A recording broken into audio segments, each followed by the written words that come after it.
ಮಸಾಲೆ ಪೂರಿ, ಭೇಲ್ಪುರಿ ತಿಂದ ಬಳಿಕ ಗ್ಯಾಸ್ಟ್ರಿಕ್ ಸಮಸ್ಯೆ ಬಹಳಷ್ಟು ಜನರಲ್ಲಿ ಕಾಣಿಸಿಕೊಳ್ಳುತ್ತದೆ. ಇಂತಹ ಸಂದರ್ಭದಲ್ಲಿ ನೀವು ಮಾಡಬೇಕಾದ ಸರಳ ಉಪಾಯ ಇಲ್ಲಿದೆ ನೋಡಿ.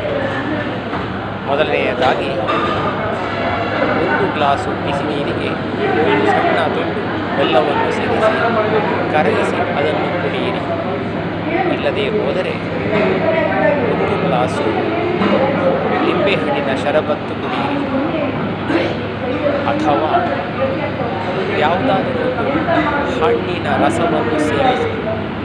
ಈ 3 ಪ್ರಯೋಗಗಳಿಂದ ಖಂಡಿತವಾಗಿ ನಿಮ್ಮ ಗ್ಯಾಸ್ಟ್ರಿಕ್ಕಿನ ಸಮಸ್ಯೆ ಕೂಡಲೇ ಶಮನ ಮಾಡುವುದು ಖಂಡಿತ.